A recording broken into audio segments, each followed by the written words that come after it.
ராகுல் சந்தைக்கு பழங்கள் வாங்க வந்திருந்தான். ஆனால் காய்கறி சந்தையில் தன் முன்னாள் மனைவி காய்கறி விற்பதைக் கண்டு திகைத்து நின்றான். ராணிக்கு முன்னால் தரையில் கொஞ்சமாக காய்கறிகள் இருந்தன. அவள் சோகமாக அமர்ந்து வாடிக்கையாளருக்காக காத்திருந்தாள். அவன் மனதிற்குள் மகிழ்ச்சி அடைந்து, உன்னை விட 100 மடங்கு சிறந்த கணவன் எனக்கு கிடைப்பான் என்று சொன்னாயே. ஆனால் இவளுக்கு யாரோ சோம்பேறிதான் கிடைத்திருக்கிறான் போல. அதான் தன் மனைவியைக் கொண்டு காய்கறி விற்க வைக்கிறான் என்று முணுமுணுத்தான். அவன் விரும்பவில்லை என்றாலும் ராணி காய்கறி விற்றுக் கொண்டிருந்த இடத்தை நோக்கி நடந்தான். திடீரென்று ராகுல் தன் முகத்தில் ஒரு கைக்குட்டையை கட்டிக் கொண்டான். எப்படியும் இந்த 8 ஆண்டுகளில் அவன் நிறைய மாறியிருந்தான். கொஞ்சம் குண்டாகியிருந்தான். அவனுடைய நிறமும் சிவப்பாக மாறியிருந்தது. சூட் பூட் அணிந்திருந்ததால் அவன் ஒரு பெரிய அதிகாரி போல தெரிந்தான். முகத்தில் கைக்குட்டையை கட்டிய பிறகு அவனை அடையாளம் காணவே முடியவில்லை. அருகில் சென்று பார்த்தபோது ராணியிடம் வாடி போன சில உருளைக்கிழங்குகளும் மிகவும் பசுமையாக இருந்த சில தக்காளிகளும் இருந்தன. ஒரு மரப்பெட்டியில் மாம்பழங்கள் இருந்தன. அதன் மேல் காய்ந்த பொருட்கள் இருந்ததால் அவை சரியாக தெரியவில்லை. கொஞ்சம் பச்சை மிளகாயும் கரைபடிந்த 4 காலிஃபிளவர்களும் இருந்தன. சாலையோரம் தரையில் ஒரு துணியை விரித்து வைக்கப்பட்டிருந்த அந்த சிறிய கடையில் அவ்வளவுதான் பொருட்கள் இருந்தன. ராகுல் கவனித்தான். அவள் மிகவும் மெலிந்து போயிருந்தாள். அவள் முகத்தில் துளி கூட பொலிவு இல்லை. நிறமும் கருத்தியிருந்தது. ஒரு நிமிடம் அவள் ராணிதானா அல்லது வேறொருவரா என்று அவனுக்கு சந்தேகம் வந்தது. ஆனால் அவள் நெற்றியில் இருந்த பெரிய மச்சத்தை பார்த்த பிறகு அவள் ராணிதான் என்று அவன் உறுதி செய்து கொண்டான். ராணி நம்பிக்கையுடன் அவனை பார்த்தாள். பிறகு அவசரமாக, ஐயா, உங்களுக்கு என்ன வேண்டும் என்று கேட்டாள். பக்கத்தில் காய்கறி விற்றுக் கொண்டிருந்த ஒரு பெண்மணி இவளிடம் பழைய காய்கறிகள்தான் இருக்கின்றன. ஐயா, பிரஷ்க வேண்டுமானால் இங்கே வாருங்கள் என்றாள். ஆனால் ராணி பதற்றத்துடன், பழையது இல்லை ஐயா, வேணினால் அப்படி தெரிகிறது. இன்று காலைதான் வாங்கினேன் என்றாள். ராணியின் முகத்தில் இருந்த அந்த இயலாமையையும் கட்டாயத்தையும் கண்டு அவளது இதயம் படபடத்தது. வாழ்க்கையின் 6 ஆண்டுகளை அவளுடன் கழித்திருந்தான். விவாகரத்து நடந்திருக்கலாம். ஆனால் அந்த 6 ஆண்டுகளில் சில அழகான மற்றும் மறக்க முடியாத நினைவுகள் இருந்தன. அவன் எதுவும் பேசாமல் மாம்பழத்தின் மேல் இருந்த பொருட்களை அகற்றிவிட்டு பார்த்தான். அவை நல்ல வகை மாம்பழங்கள்தான். ஆனால் பழையதாகி விட்டதால் தோல் சுருங்கி நசுங்கி போயிருந்தன. அவன் இவை உண்மையிலேயே கெட்டுப் போயிருக்கின்றன என்றான். ராணி பொறுமை இழந்து, இல்லை ஐயா, கெட்டுப் போகவில்லை. பார்க்கத்தான் அப்படி தெரிகின்றன. வாங்கிக் கொள்ளுங்கள் ஐயா. மாலை நேரமாகிவிட்டது. மலிவான விலைக்கு தருகிறேன் என்றாள். அவன் அங்கிருந்து போவது போல நடந்து கொண்டே, எனக்கு தெரியும். இவை கெட்டுவிட்டன என்று தோலை உரித்து பார்த்தால் உள்ளே கருப்பாக இருக்கும் என்றான். அவள் கெஞ்சும் குரலில், நீங்கள் ஒரு மாம்பழத்தை சாப்பிட்டு பாருங்களேன். பிடிக்கவில்லை என்றால் வாங்க வேண்டாம். 2 நாட்களாக என் மகளின் உடல்நிலை சரியில்லை. அதனால் கடையை சரியாக கவனிக்க முடியவில்லை என்றாள். மகள் என்ற வார்த்தையை கேட்டதும் ராகுலுக்கு ஒரு அதிர்ச்சி ஏற்பட்டது. அவன் முன் தன் அன்பு மகளின் முகம் வந்து போனது. விவாகரத்தின் போது அவளை கடைசியாக பார்த்தபோது அவளுக்கு 4 வயது, இப்போது 12 வயது இருக்கும். பிரீத்தி ராணி ஒரு மாம்பழத்தை எடுத்து ராகுலிடம் நீட்டினாள். ஆனால் அவன் தன் மகளின் நினைவுகளில் மூழ்கியிருந்தான். மகளுக்கு உடல்நிலை சரியில்லை என்ற செய்தியை கேட்டதும் அவன் இதயம் ஏதோ உடைந்து சிதறுவது போல இருந்தது. இந்தாங்க ஐயா, சுவைத்து பாருங்கள் என்ற ராணியின் பேச்சை காதில் வாங்காமல் அவன் அவசரமாக எல்லா மாம்பழங்களையும் எடை போடு என்றான். அவள் ஆச்சரியத்துடன் அவனை பார்த்து, எல்லாவற்றையுமா என கேட்டாள். அவன் ஆம், எல்லாவற்றையும் எடை போடு என்றான். அவள் மகிழ்ச்சியுடன் எடை போட்டாள். 8 கிலோ மாம்பழம் இருந்தது. அவற்றை 2 பைகளில் போட்டு அவனிடம் கொடுத்துவிட்டு, 1 கிலோ 100 ரூபாய்க்கு விற்கிறேன். ஆனால் நீங்கள் 8 கிலோவையும் வாங்குவதால் கிலோ 80 ரூபாய் போடுகிறேன். மொத்தம் 640 ஆகிறது ஐயா. அந்த 40 ரூபாய் வேண்டாம், 600 ரூபாய் மட்டும் கொடுங்கள் என்றாள். அவன், உன் மகள் நோயாளி என்பதால் கிலோ 100 ரூபாய் என்ற கணக்கிலேயே காசை வாங்கிக்கொள் என்று கூறிவிட்டு 2 500 ரூபாய் தாள்களை கொடுத்துவிட்டு போகத் தொடங்கினான். ராணி பின்னால் இருந்து கூப்பிட்டு, கிலோ 100 என்றாலும் 800 ரூபாய்தான் ஆகிறது ஐயா. உங்கள் 200 ரூபாயை திரும்ப பெற்றுக் கொள்ளுங்கள் என்றாள். ராகுல் அங்கேயே நின்றான். ஆனால் எதுவும் பேசவில்லை. ராணி எழுந்து அவன் அருகில் வந்து, எனக்கு பிச்சை வேண்டாம் ஐயா, பிச்சை எடுக்கக் கூடாது என்பதற்காகத்தான் இந்த கடையை வைத்திருக்கிறேன் என்றாள்.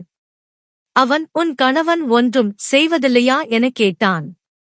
அவள் அந்த 200 ரூபாயை அவன் கையில் வைத்துவிட்டு, கணவரிடமிருந்து 8 ஆண்டுகளுக்கு முன்பே விவாகரத்து ஆகிவிட்டது ஐயா என்றான். அவன் நடக்கத் தொடங்கினான்.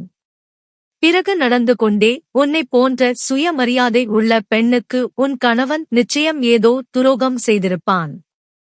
அதனால்தான் இந்த உறவு உடைந்திருக்கும் என்றான். அதற்கு அவள் பின்னால் இருந்து, இல்லை ஐயா, கணவர் நல்லவர்தான், காலம்தான் சரியில்லை என்றாள். அவனால் அதற்கு மேல் அங்கு நிற்க முடியவில்லை. வேகமாக தன் காரை நோக்கி சென்றான். அவன் பின்னால் திரும்பி பார்த்தான். ராணி தன் கடையை சுருட்டிக் கொண்டிருந்தாள். ஒருவேளை அன்றைய கூலி அவளுக்கு கிடைத்திருக்கலாம். அதனால்தான் இருட்டுவதற்கு முன்பே அவள் வீட்டுக்கு போய்க் கொண்டிருந்தாள். அவள் எங்கே வசிக்கிறாள் என்று தெரிந்து கொள்ள அவளுக்கு பின்னால் செல்ல ராகுல் விரும்பினான். அவனுக்கு பிரீத்தியை பார்க்க வேண்டும் என்ற ஆசையும் இருந்தது. அதனால் அவன் இதயத்தில் ஒருவித ஈர்ப்பு ஏற்பட்டது. விவாகரத்திற்கு பிறகு ராணி வேறொரு ஆணை திருமணம் செய்து கொள்ளவில்லை என்ற விஷயம் அவன் மனதை குத்தியது. அவள் மீதம் இருந்த காய்கறிகளை ஒரு பையில் வைத்துக்கொண்டு வீட்டை நோக்கி நடக்கத் தொடங்கினாள். ராணி தன்னை பார்த்து விடக்கூடாது என்பதற்காக ராகுல் அவளிடமிருந்து சற்று தூரம் தள்ளி பின்னால் நடந்து சென்றான். ராகுலின் மூளையில் ஒரு கேள்வி மட்டும் மீண்டும் மீண்டும் எழுந்து கொண்டிருந்தது. ராணி எப்படி திருச்சிக்கு வந்தாள்? அவளுடைய வீடு ஒரு தொலைதூர கிராமத்தில் அல்லவா இருந்தது. அங்கே அவளுக்கு 2 சகோதரர்கள் இருந்தார்களே, அவர்கள் எப்படி தங்கியை தனியாக விட்டார்கள்? விவாகரத்தின் போது அவர்கள் மிகவும் கொதித்தார்களே. கணவர் நல்லவர்தான் ஐயா, காலம்தான் சரியில்லை என்ற ராணியின் பதில் ராகுலுக்கு சற்றே ஆறுதலாக இருந்தது. அதாவது இன்றும் அவள் அவனை தவறாக நினைக்கவில்லை. திடீரென்று நடந்து கொண்டிருக்கும் போதே ராகுலின் உள்ளம் கனத்தது, கண்களில் கண்ணீர் துளிர்த்தது. நீங்கள் என் சுய மரியாதையை பாதுகாத்தால் போதும், மற்றபடி உங்களோடு இருந்து எதையும் நான் சகித்துக் கொள்வேன் என்று ஒரு இரவு ராணி சொன்னது அவனுக்கு நினைவுக்கு வந்தது. அவனால் அவளுடைய சுயமரியாதையை பாதுகாக்க முடியாமல் போனது. ராகுலுக்கு முன்னால் அவனது அண்ணி ராணியை கேவலப்படுத்தும் போதெல்லாம் அவன் அமைதியாக நின்று கேட்டுக் கொண்டிருப்பான். ராணி மிகுந்த சுயமரியாதை கொண்டவள். தவறு செய்யாமல் தலை குனிவது அவளுக்கு சிறிதும் பிடிக்காது. அதனால்தான் அவள் தன் பிறந்த வீட்டிற்கு சென்றாள். அதன் பிறகு அண்ணியின் பேச்சை கேட்டுக்கொண்டு ராகுல் அவளுக்கு விவாகரத்து நோட்டீஸ் அனுப்பினான். அந்த உறவையே முறித்துக் கொண்டது அவன் செய்த 2வது தவறு. அவன் தன் அண்ணன் மற்றும் அண்ணி மீது மிகுந்த மரியாதை வைத்திருந்தான். அதனால் மனைவியை விட அண்ணியைதான் அதிகமாக நம்பினான். ராணியுடன் அவரது வாழ்க்கையின் முதல் 4 ஆண்டுகள் மிகவும் நன்றாகவே கழிந்தன. ஆனால் 5வது ஆண்டில் சண்டைகள் தொடங்கின. அண்ணி எதற்காவது பிரீத்தியை அறிந்துவிட்டால் அது ராணிக்கு சிறிதும் பிடிக்காது. இந்த விஷயத்தில்தான் சண்டைகள் அதிகமாகின. சண்டைகள் மற்றும் மனஸ்தாபங்கள் காரணமாக ராணி தனி குடித்தனம் போகும்படி வற்புறுத்தினாள். ஆனால் இது ராகுலுக்கு சிறிதும் பிடிக்கவில்லை. ராகுலின் அண்ணனும் அண்ணியும் பூர்வீக கடையை பிரிக்க விரும்பவில்லை. அவர்கள் எல்லாவற்றையும் தாங்களே அபகரிக்க நினைத்தார்கள். ராகுல் தன் அண்ணனுடன் சேர்ந்து கடையில் சமமாக உழைத்தான். ஆனால் அவனுக்கும் ராணிக்கும் பணம் தேவைப்படும்போது அன்னையிடம் கேட்டுத்தான் வாங்க வேண்டியிருந்தது. இது ராணிக்கு பிடிக்கவில்லை. இப்போது ராணி ஒரு மருந்தகத்தில் சில மருந்துகளை வாங்கிக் கொண்டு ஒரு தெருவிற்குள் சென்றாள். ராகுல் ஒரு குறிப்பிட்ட இடைவெளியை பேணிக்கொண்டு அவளுக்கு பின்னால் சென்றான். நடந்து கொண்டே அவர்கள் நகருக்கு வெளியில் இருந்த ஒரு குடியிருப்பு பகுதிக்கு வந்தார்கள். சிறிது தூரம் நடந்த பிறகு அவள் ஒரு பழைய வீட்டிற்குள் நுழைந்தாள். அந்த வீடு பார்ப்பதற்கு அறைகளே இல்லாத ஒரு பாழடைந்த கட்டிடம் போல இருந்தது. அங்கே முற்றத்தில் 2 கட்டில்கள் போடப்பட்டிருந்தன. ஒன்றில் பிரீத்தி படுத்திருந்தாள். மற்றொன்றில் ஒரு மூதாட்டி படுத்திருந்தாள். ராணி வந்ததும் அந்த மூதாட்டி எழுந்து உட்கார்ந்ததை ராகுல் பார்த்தான். அந்த முகத்தை பார்த்ததும் அவன் அடையாளம் கண்டு கொண்டான். அவள்தான் ராணியின் தாய், அதாவது ராகுலின் மாமியார். கூடவே பிரீத்தியும் எழுந்தாள். அவள் முன்பை விட வளர்ந்திருந்தாள். ஆனால் மிகவும் பலவீனமாக தெரிந்தாள். அவளை பார்த்ததும் ராகுலின் இதயத்திலிருந்து கண்ணீர் அருவியாக கொட்டியது. ஓடி சென்று பிரீத்தியை தன் நெஞ்சோடு அணைத்துக் கொள்ள வேண்டும் என்று அவனுக்கு தோன்றியது. அவன் நீண்ட நேரம் தவிப்புடன் பிரீத்தியையே பார்த்து கொண்டிருந்தான். அவன் கண்களிலிருந்து கண்ணீர் வழிந்து கொண்டே இருந்தது. ஆனால் அவன் எவ்வளவு விரும்பினாலும் அந்த வீட்டிற்குள் நுழைய முடியவில்லை. விரைவில் அவன் அங்கிருந்து திரும்பிவிட்டான். தன் சிரித்து மகிழ்ந்த குடும்பத்தை அழித்த அண்ணியின் மீது அவனுக்கு மீண்டும் மீண்டும் கோபம் வந்தது. விவாகரத்தின் போது அண்ணி உனக்கு விரைவில் 2வது திருமணம் செய்து வைக்கிறேன் என்று சொன்னாள். ஆனால் 8 ஆண்டுகளாகியும் அவள் எதையும் செய்யவில்லை. ராகுல் இந்த நகரத்தில் தனியாகத்தான் வசித்து வந்தான். வியாபாரத்தை முன்னேற்றுவதற்காக அவனது அண்ணன் இங்கே ஒரு கடையையும் 2 படுக்கை அறைகள் கொண்ட ஒரு வீட்டையும் வாங்கி கொடுத்திருந்தார். ராகுல் தனியாகவே அந்த கடையை நடத்தி வந்தான். வீடு கடைக்கு பின்னாலேயே இருந்தது. ராகுல் தன் வாழ்நாள் முழுவதும் சம்பாதித்து கொடுக்க வேண்டும் என்றும் அவன் பங்கு கேட்டுவிடக்கூடாது என்பதற்காகவும் அவன் மனைவியே இல்லாமல் இருக்க வேண்டும் என்றும் அண்ணனும் அண்ணியும் விரும்பினார்கள். அவனது அண்ணன் ஒவ்வொரு வாரமும் கடைக்கு வந்து லாப பணத்தை எல்லாம் எடுத்து செல்வார். ஆனால் கடவுள் கணக்கு தப்பாது என்பார்கள் அல்லவா? இறைவரின் அருளால் பிரிந்த அந்த தம்பதியினர் இருவரும் ஒரே நகரத்திற்கு வந்திருந்தார்கள்.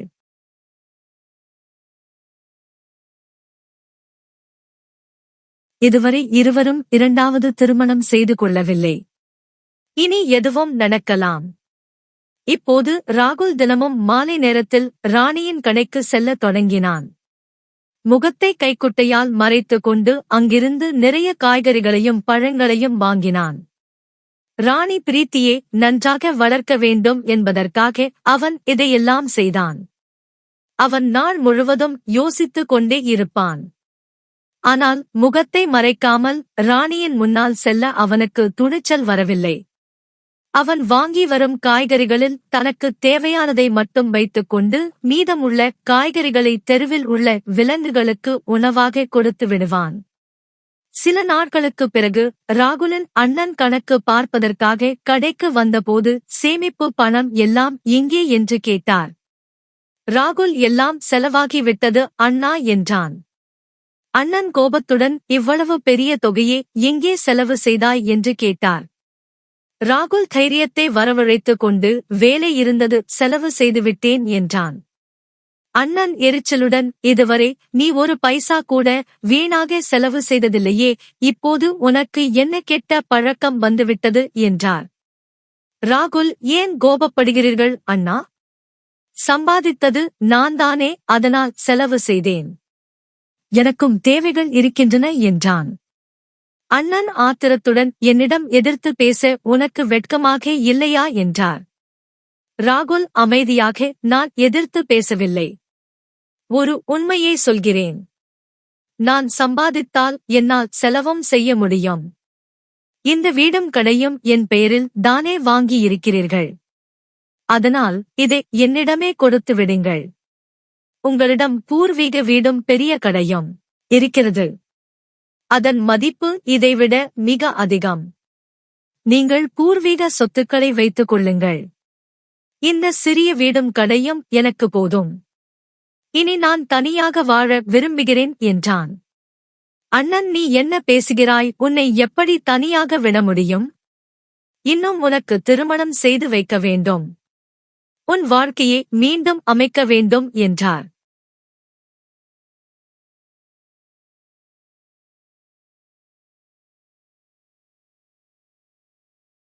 ராகுல், இனி என் மீது போய் அக்கறை காட்டுவதை நிறுத்துங்கள். நீங்களும் அண்ணியும் சேர்ந்துதான் என் மனைவியிடமிருந்து என்னை பிரித்தீர்கள். என் அழகான குடும்பத்தை அழித்தீர்கள். என் திருமணம் முறிந்து 8 ஆண்டுகள் ஆகின்றன. இதுவரை எங்காவது பெண் பார்த்தீர்களா? உங்களுக்கு என் மீது அக்கறை இல்லை. என்னை ஒரு வேலைக்காரனாகவே வைத்திருக்க விரும்பினீர்கள். அப்பா எனக்கு திருமணம் செய்து வைத்துவிட்டு இறக்கவில்லை என்றால் நீங்கள் இருவரும் எனக்கு திருமணமே செய்திருக்க மாட்டீர்கள் என்று முகத்திற்கு நேராக கூறினான். உங்களுக்கு இலவசமாக ஒரு வேலைக்காரன் கிடைத்துவிட்டான். கூடவே என் சொத்துக்களும் கிடைத்துவிட்டன. பிறகு ஏன் நீங்கள் எனக்கு திருமணம் செய்து வைப்பீர்கள்? இப்போது நானே என் திருமணத்தை செய்து கொள்வேன். கடவுளுக்காக என்னை என் போக்கில் விட்டுவிடுங்கள். இனிமேலும் எனக்கு ஏதாவது தீங்கு செய்ய நினைத்தால் நான் கிராமத்திற்கு வந்து எல்லா சொத்துக்களிலும் என் பங்கை வாங்கி விடுவேன். ராகுலின் அண்ணன் இப்போது தன் தந்திரம் வலிக்காது என்பதை புரிந்து கொண்டார். அவருக்கும் அவர் மனைவிக்கும் இங்கே இனி வேலை இல்லை. அந்த போய் உறவின் முகமூடி கழன்று விழுந்தது. தன் தம்பியின் பங்கை பறித்து தன் மகனுக்காக அதிக சொத்து சேர்க்க நினைத்த அவரது கனவு தகர்ந்தது. அவர் அங்கிருந்து அமைதியாக வெளியேறினார். ராகுல் இப்போது அண்ணன் மற்றும் அண்ணியின் பிடியிலிருந்து விடுபட்டு விட்டான். அவன் மனம் முழுவதும் ராணி மற்றும் மகளின் நினைவுகளிலேயே நிறைந்திருந்தன. அதனால் மதிய நேரத்திலேயே ராணியின் கடைக்கு சென்றான். அன்று ராணி ஓரளவு நல்ல உடைகளை அணிந்திருந்தாள். ஆனால் அவள் கண்களில் கவலையும் சோகமும் தெரிந்தன. அருகில் சென்றதும் ராகுல், உங்கள் மகள் இப்போது எப்படி இருக்கிறாள் என்று கேட்டான். ராணி அவனை உற்று பார்த்துவிட்டு, ஏன் அவள் உங்கள் மகள் இல்லையா என்றாள். ராகுல் திடுக்கிட்டான். முகத்தில் கைக்குட்டை கட்டியிருந்தும் ராணி தன்னை எப்படி அடையாளம் கண்டு கொண்டாள் என்று வியந்தான். ராணி அவன் கண்களை பார்த்து பேசத் தொடங்கினாள். தினமும் அவளுடைய நலம் விசாரிக்க வருகிறீர்களே, பிரீத்தியை சந்தித்தால் என்ன உங்கள் அண்ணனும் அண்ணியும் மகளை பார்க்க கூடாது என்று தடுத்திருக்கிறார்களா என்றாள். ராகுல், நான் அண்ணன் மற்றும் அண்ணியுடன் இருந்த எல்லா உறவுகளையும் முறித்து கொண்டேன் என்று கூறி தன் முகத்தில் இருந்த கைக்குட்டையை அகற்றினான். கண்களில் கண்ணீருடன் அவளை பார்க்க வேண்டும் என்று என் மனம் ஏங்குகிறது என்றான். ராணி, போய் பாருங்கள், நான் எப்போது தடுத்தேன்? உறவு என்னோடுதான் முறிந்தது, மகளோடு இல்லையே என்றாள். ராகுல், நீ என்னை எப்படி அடையாளம் கண்டாய் என்று கேட்டான். அதற்கு ராணி, நான் உங்கள் மனைவியாக இருந்தவள். உங்கள் நடையை வைத்தே உங்களை என்னால் அடையாளம் காண முடியும். முதல் நாள் நான் கவனிக்கவில்லை. ஆனால் 2ஆம் நாளே அடையாளம் கண்டுவிட்டேன் என்றாள். ராணி தொடர்ந்து பேசினாள். ஒவ்வொரு முறையும் பிரீத்தியை பற்றி நீங்கள் கேட்கும்போது உங்கள் கண்களில் ஒரு வலி தெரிந்தது. அது ஒரு தந்தையின் கண்களில் மட்டுமே இருக்க முடியும். உங்கள் முகத்தை நீங்கள் மறைத்திருக்கலாம். ஆனால் மகளை பார்க்க துடிக்கும் அந்த தவிப்பை உங்கள் கண்களில் மறைக்க முடியவில்லை. வீட்டின் முகவரியை தருகிறேன். அங்கே சென்று பிரீத்தியை பாருங்கள். நான் மாலையில்தான் வீட்டிற்கு வருவேன் என்றாள். ராகுல் அவளை பார்த்து, இல்லை, நீயும் என்னோடு வா. அப்போதுதான் என்னால் அவளிடம் பேச முடியும். அவள் என்னை பிரிந்தபோது மிக சிறியவள். இப்போது என்னை அடையாளம் தெரியாது என்றான். ராணியின் கண்களில் கண்ணீர் முட்டியது. அதை மறைத்துக்கொண்டு, அவள் திருமண ஆல்பம் இன்றும் என்னிடம் இருக்கிறது. அவள் தினமும் உங்களை பார்க்கிறாள். உங்களை அவள் மறக்கவே இல்லை. பார்த்த உடனேயே அடையாளம் கண்டு கொள்வாள் என்று ராணி கூறினாள். அவன் கெஞ்சும் குரலில், இல்லை, நீ என்னுடன் வா, உன்னோடு சேர்ந்துதான் நான் அவளை சந்திக்க விரும்புகிறேன் என்றான். அதற்கு ராணி, ஏன் ஏழையின் வயிற்றில் அடிக்கிறீர்கள்? இது வியாபாரம் நடக்கும் நேரம். நான் உங்களோடு வந்தால் வியாபாரம் கெட்டுவிடும். ஒரு பொருளும் விற்காது என்றாள். அவன் எல்லா பொருட்களுக்கும் நானே பணம் தந்துவிடுகிறேன். ஆனால் நீ என்னுடன் வா, தயவு செய்து இதற்குப் பிறகு உன்னை தொந்தரவு செய்ய மாட்டேன் என்றான். இதை கேட்ட ராணிக்கு ஒரு அதிர்ச்சி ஏற்பட்டது. அவள் ஏன் உங்கள் இரண்டாவது மனைவி இங்கே வரக்கூடாது என்று சொல்கிறாரா என கேட்டாள். அவன் சோகமான மனதுடன் நான் இரண்டாவது திருமணம் செய்து கொள்ளவில்லை என்றான். இதை கேட்டதும் ராணியின் மனதிற்குள் ஏதோ ஒரு நிம்மதி ஏற்பட்டது. அவள் அவனுடன் செல்ல சம்மதித்தாள். பக்கத்து கடைக்காரரிடம் தன் கடையை பார்த்து கொள்ள சொல்லிவிட்டு அவனது காரில் ஏறி வீட்டை நோக்கி புறப்பட்டாள். வழியில் ராணி, நீங்கள் இந்த நகரில் என்ன செய்கிறீர்கள் என்று கேட்டாள். ராகுல் எல்லா உண்மைகளையும் சொன்னான். தான் இனி எப்போதும் இந்த நகரத்திலேயே இருக்கப் போவதாகவும் அண்ணன் அண்ணியோடு இருந்த உறவை முழுமையாக முறித்து கொண்டதாகவும் கூறினான். இந்த உறவு முன்னரே முறிந்திருந்தால் இன்று நாம் இருவரும் ஒன்றாக இருந்திருப்போம். நமக்கு விவாகரத்து நடந்திருக்காது. அண்ணன் அண்ணியால்தான் நம் வாழ்க்கை சீரழிந்தது என்று அவள் நினைத்தாள். ராகுல், நீ எப்படி இங்கே வந்தாய் என்று கேட்டான். அவள் வருத்தத்துடன், அண்ணன் மற்றும் அண்ணிகளுக்கு நான் ஒரு சுமையாகிவிட்டேன். ஆரம்பத்தில் எல்லாம் நன்றாகத்தான் இருந்தது. ஆனால் பிறகு அவர்களின் உண்மையான முகம் தெரிய ஆரம்பித்தது. ஆரம்பத்தில் என் சகோதரர்கள் எனக்கு ஆதரவாக இருந்தார்கள். ஆனால் பிறகு அவர்களும் தங்கள் மனைவிகளின் பேச்சை கேட்கத் தொடங்கினார்கள். உங்களுக்குத்தான் தெரியுமே, நாய்க்கு போடுவது போல எரியப்படும் ரொட்டியை என்னால் தின்ன முடியாது. இப்போது நான் இருக்கும் வீடு என் மாமா உடையது. மாமா குடும்பத்தினர் இப்போது இந்த நகரில் இல்லை, சென்னையில் இருக்கிறார்கள். வீட்டின் சாவி அம்மாவிடம் இருந்ததால் நாங்கள் இங்கே வந்துவிட்டோம். வீடு கொஞ்சம் பழையதுதான். நாங்கள் வாடகை கொடுக்க வேண்டியதில்லை என்பதால் இங்கேயே தங்கியிருக்கிறோம். அவன் தயக்கத்துடன், ஒரே ஒரு விஷயம் சொல்லவா என்று கேட்டான். அவள் என்ன என்றாள். அவன் பயந்து கொண்டே, இன்றும் என் நினைவு உனக்கு வருகிறதா என்று கேட்டான். ராணி பதில் சொல்லாமல் முகத்தை திருப்பிக் கொண்டாள். ராணியின் கண்களில் கண்ணீர் வழிந்ததை ராகுலால் பார்க்க முடியவில்லை. அவள் ஜன்னல் வழியாக வெளியே பார்த்து கொண்டே, இப்போது யாருடைய நினைவும் வருவதில்லை. காலை முதல் மாலை வரை அன்றாட உணவிற்கு என்ன செய்வது என்ற கவலை மட்டுமே இருக்கிறது. அதிலேயே நாள் முடிந்து விடுகிறது என்றாள். அவளது பதிலை கேட்டு ராகுல் ஏமாற்றமடைந்து வழி நெடுகிலும் அமைதியாக வந்தான். ராணி வழி சொல்லிக் கொண்டே வர அவன் காரை செலுத்தினான். தான் ஏற்கனவே அவளை பின்தொடர்ந்து இங்கே வந்திருக்கிறான் என்பதை அவன் ராணிக்கு தெரியப்படுத்தவில்லை. வீட்டிற்குள் நுழையும் போது ராகுலின் இதயம் தவித்தது. ஏனென்றால் வீட்டின் நிலைமை அவ்வளவு மோசமாக இருந்தது. சுவர்களில் பூச்சுக்கள் பெயர்ந்து பலவீனமாக காணப்பட்டன. ராணி முன்னால் சென்று அறைக்கு அருகில் நின்றபடி, பிரீத்தி, பார், உன்னை பார்க்க யார் வந்திருக்கிறார்கள் என்று என்றாள். பிரீத்தி இப்போது குணமடைந்திருந்தாள். அவள் வெளியே வந்து அவனை பார்த்தாள். ராணியின் தாயும் வெளியே வந்தார். பிரீத்தி தன் பெரிய கண்களால் அவனை உற்று பார்த்தாள். ஆனால் ராகுலின் அருகில் வரவில்லை. அவள் ஓடி சென்று தன் அம்மாவை கட்டிக்கொண்டாள். ராணி, பயப்படாதே செல்லமே, இவர் உன் அப்பா என்றாள். அதற்கு பிரீத்தி, அப்பாவா? ஆனால் இவர் கெட்ட அப்பா.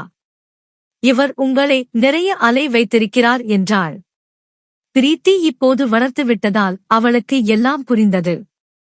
ராகுல் எதற்கு பயந்தானோ அதுவே நடந்தது. அதனால்தான் அவன் ராணியை தன்னுடன் அழைத்து வந்திருந்தான். ராகுல் தயக்கத்துடன் தன் மாமியாரின் கால்களை தொட முயன்றான். ஆனால் அவர் 2 அடி பின்வாங்கி, எங்களிடமிருந்து தள்ளியே இருங்கள். நமக்குள் இப்போது எந்த உறவும் இல்லை. அதனால் காலில் விழ வேண்டிய அவசியமில்லை என்றார். ராகுல் தரையிலேயே அமர்ந்து கொண்டான். கண்களில் கண்ணீருடன் தன் 2 கைகளையும் விரித்து மகளை வருமாறு அழைத்தான். அவனது கண்கள், என் செல்லமே, ஒருமுறை வந்து என் நெஞ்சோடு அணைந்து கொள் என்று கெஞ்சுவது போல இருந்தது. பிரீத்தி தன் அம்மாவை பார்த்தாள். ராணி ஜாடையால் செல்லும்படி கூற அவள் ஓடி சென்று தன் தந்தையை கட்டிக் கொண்டாள். ராகுலுக்கு இது சொர்க்கத்து சுகத்தை விட குறைவாக தோன்றவில்லை. அவன் விம்மி விம்மி அழத் தொடங்கினான். அழுது கொண்டே, என்னை மன்னித்துவிடு என் கண்ணே. என் வாழ்க்கையின் முடிவுகளை நானே எடுக்க மிகவும் தாமதம் செய்துவிட்டேன். இல்லையென்றால் இன்று நீயும் உன் அம்மாவும் என்னோடு இருந்திருப்பீர்கள் என்றான். பிறகு அவன் பிரீத்தியை தூக்கிக் கொண்டு காரின் அருகில் சென்றான்.